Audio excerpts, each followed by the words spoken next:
Madami bang lamok at saka langaw? Ito lang yung pinakasimpleng paraan.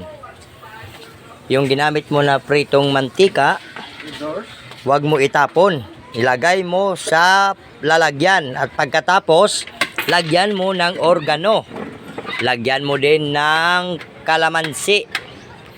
At saka, pag nagkunti na, kunin mo to.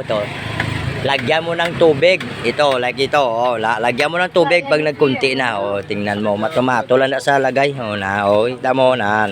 Kunti-kuntiin mo lang. Oh, na. Kita mo, no? Lagay mo sa May ilaw ka na. Nakatipid ka pa. Ang equivalent nito mula umaga hanggang gabi. Hindi pa ito maubos. Samantala, pag gumamit ka ng kandila, mauubos sa 5 minuto. Tunaw na at saka ansi pa. Hindi pa safe bro, ito safe to. Dahil pag ano tawag na pre? Pag natapon to, hindi to ilaw kasi may tubig. Natapon to, kusa tong mamamatay ang ilaw. Ay yung kalayo. Oh.